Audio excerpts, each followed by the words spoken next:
再来关心天气哦，气象署提醒讲，8日开始，因为锋面通过，中部以北天气是无稳定。亲像我到的时，就因为响雷降雨，一架原本要飞到台中机场的猎鹰航空飞行机，最后是先去到平湖机场降落。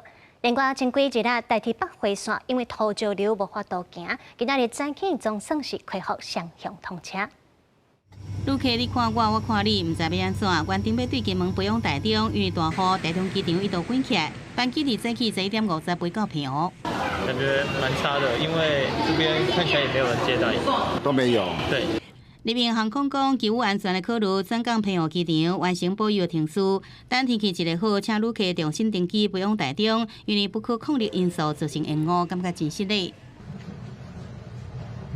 先去翕到车厢地板积水，台北捷运淡水线二线一时落大雨，造成雨水泼入去车厢。马捷派出清洁人员成立当时调整下一班列车，停伫较无风这边的月台，下建议设置挡板，也是洒水设施。气象署提醒，8日开始锋面通过，随对流移入，中部以北天气无稳定。24小时内，台中丰原落雨量已经超过130毫米。拜三下半天，会有一波锋面报道，影响到5日节假期头一天。第二波的锋面将会在下周3的下午逐渐报道，并且在29号的时候，整体雨势将会是最明显的一天。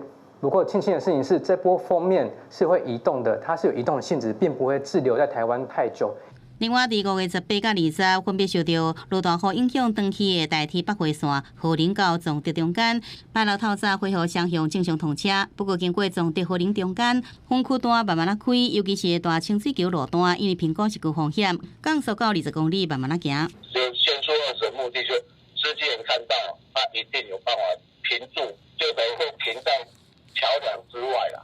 后面一直线咧来，台铁讲既有的过境系统一旦气候达到标准，就会通报现况中心，启动有警性停开。